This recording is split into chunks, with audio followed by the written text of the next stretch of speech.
सरकार अगर इच्छुक है, आप दोनों बलवान लोग बैठे हैं, दोनों दो दो डिप्टी सीएम हैं, पहले हम अकेले थे तब हुआ था, अब तो दो दो है।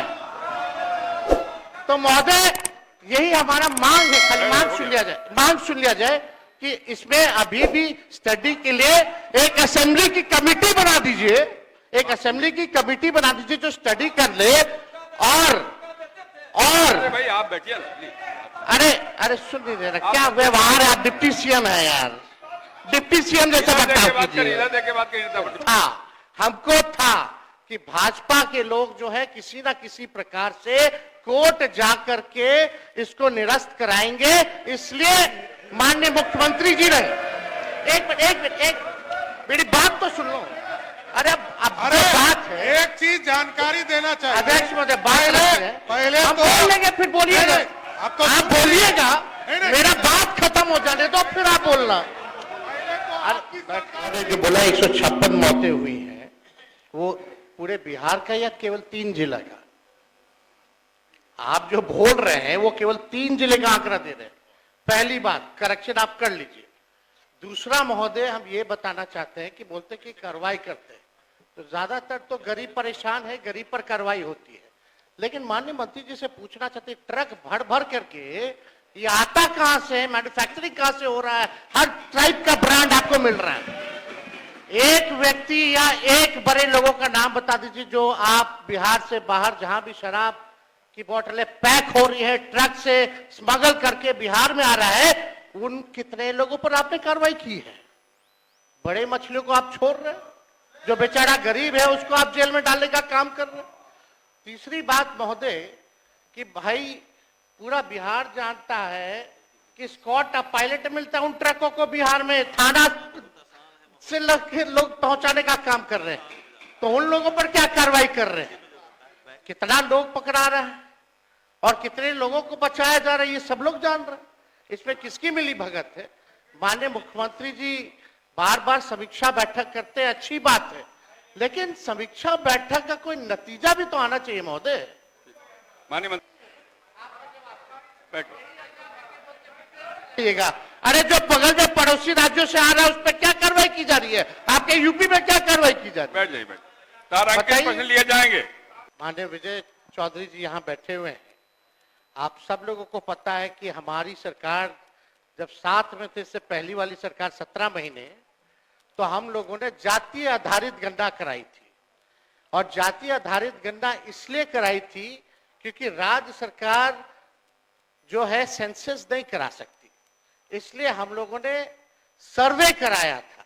और उस सर्वे के आधार पर हम लोगों ने आरक्षण की सीमा महोदय 65% करने का काम किया था, जिसमें कि पिछड़े, अति पिछड़े, दलित, आदिवासी समाजों का आरक्षण हम लोगों ने बढ़ाया और ईडब्ल्यूएस 10% एज इट इज रखा।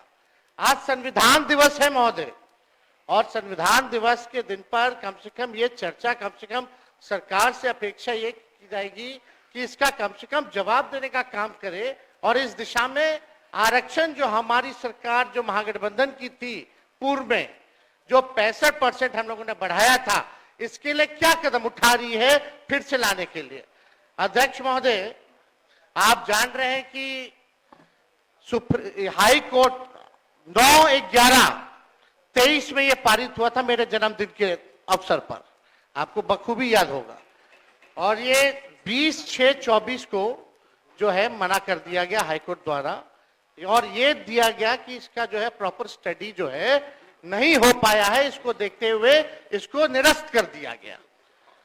हमारा ये सवाल है महोदय कि जो संदेह नीतीश जी को था, माननीय मुख्यमंत्री जी को था, आपको था, हमको था कि भाजपा के लोग जो है किसी ना किसी प्रकार से कोर्ट जाकर के इसको निरस्त कराएंगे, इसलिए माननीय मुख्यमंत्री जी ने एक मिनट मेरी बात तो सुन लो। अरे बात है, एक चीज जानकारी देना चाहिए अध्यक्ष महोदय, पहले हम तो बोल लेंगे, फिर बोलिएगा, आप बोलिएगा, मेरा बात खत्म हो जाने दो फिर आप बोलना। आपकी सरकार नहीं थी, पहला जानकारी देना। अरे नीतीश कुमार की सरकार थी, आप कौन थे? महागठबंधन की सरकार, जैसे आप है ना, जैसे आप हैं, अभी किसकी सरकार है? यार बोलिए, भाजपा की सरकार नहीं है क्या? इधर देख के बोलिए, भाजपा की सरकार नहीं है क्या? क्या बात बोलिए। है? बैठिए, बात बोलिएगा ना, बोलने दीजिए ना। महोदय, बिना आधार और प्रमाणिकता के किसी भी पार्टी के बारे में इस तरह का बयान देना बैठे प्रमाण एक है जिम्मेदारी के पद पर अब बैठे देख लेंगे, संविधान के देख दिल में लेंगे। शोभा नहीं देता है। ये गैर संवैधानिक अच्छा, काम चलिए। करते हैं, बिना अध्यक्ष प्रमाण महोदय। के बात रखना। ये संविधान विरोधी लोग हैं, इनकी अरे फिर- संविधान विरोधी है। एक मिनट, ये अध्यक्ष संविधान महोदय, विरोधी लोग संवैधानिक संस्था का बोलिए। अपमान हम कर रहे बोलेंगे, हैं। फिर बोलिएगा। बैठ जाइए, बैठिए, हम बोल- बैठिए, बैठिए, बैठिए, एक मिनट, बैठने दीजिए, बैठिए ना, बैठिए, बैठिए, बोलिए, बैठ जाइए, आप भी बैठ जाइए, आप भी बैठ जाइए, बताइए। देखिए, लेकिन माननीय आज ही मुख्यमंत्री जी के कहने के- एक मिनट, आज ही मैंने आग्रह किया है, कल भी मैंने कहा था ये बात, संसदीय लोकतंत्र में हम अगर बेहतर ढंग से अपनी बात रखेंगे, मुझे भी उस जगह पर रहने का अवसर मिला है और मैं समझता हूं कि बेहतर ढंग से बात रखेंगे तो बात में वजन भी आता है। तो सभी से अपेक्षा करता हूं, केवल नीति बात नहीं कर रहा हूं, सबसे अपेक्षा करता हूं अपनी बात रखते समय ठीक ढंग से अगर बात रखेंगे, ढंग से बात रखेंगे आप, तो संविधान का सम्मान भी होगा और आपके विषय में दम भी आएगा। बोलिए। महोदय, समय देश के लिए हम आभारी हैं और हम लोग भी सहयोग कर रहे हैं, लेकिन माननीय मुख्यमंत्री जी जब हम लोगों ने पारित किया 9/11/2023 में, तो एक तय हुआ हमारे मंत्रिमंडल द्वारा कैबिनेट में माननीय मुख्यमंत्री जी के आदेश पे कि डर है कि कहीं ये कानून जो हम लोगों ने आरक्षण का लाया है खत्म ना हो जाए, इसके लिए आप सब लोग मिलकर के प्रेस कॉन्फ्रेंस कर लीजिए।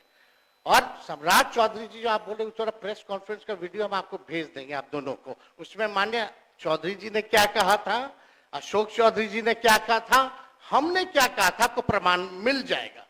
चलिए, दूसरी बात मेरा यह है कि अब तो स्टडी अब तो सुप्रीम कोर्ट में चल रहा है, अब हम लोग भी सुप्रीम कोर्ट में, आरजेडी भी पार्टी बनी हुई है उसको लेकर के।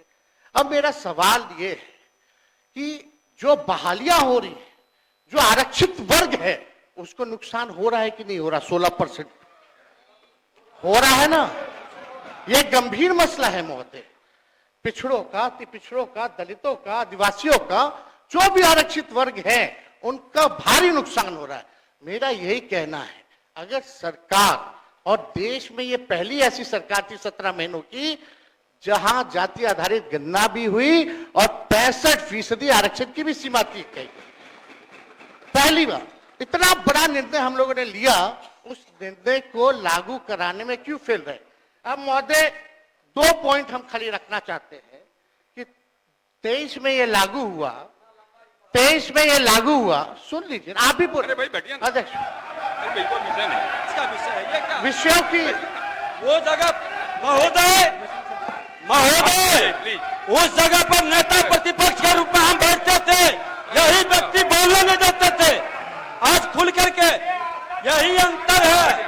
हम नेता प्रतिपक्ष के रूप में इस पर डिबेट कर रहे थे, आप माइक बंद कर दिए। अध्यक्ष महोदय, 2 पॉइंट अवगत करा रहे हैं आपको, आप बैठिए। अवगत करा रहे हैं।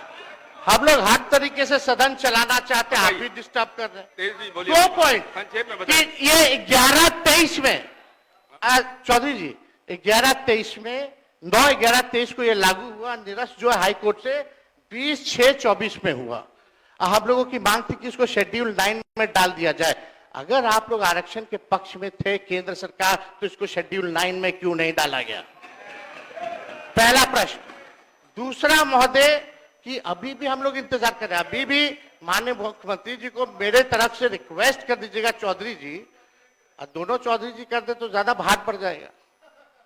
तो अगर कर देंगे तो कम से कम ये कह दीजिए, अभी स्टडी नहीं हुआ है, यही ना कोर्ट कहा, तो स्टडी तो ईडब्ल्यूएस का भी नहीं हुआ था जो 10% मिला, उसका कौन सा आधार था?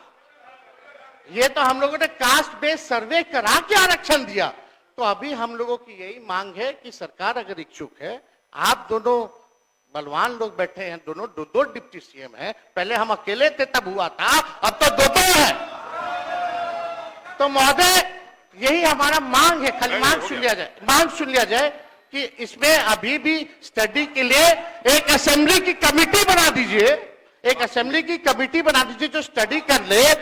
और अरे भाई आप बैठिए ना प्लीज। अरे अरे सुन लीजिए ना, क्या व्यवहार है, डिप्टी सीएम है यार, डिप्टी सीएम जैसा बर्ताव कीजिए। इधर देख के बात करिए नेता प्रतिपक्ष।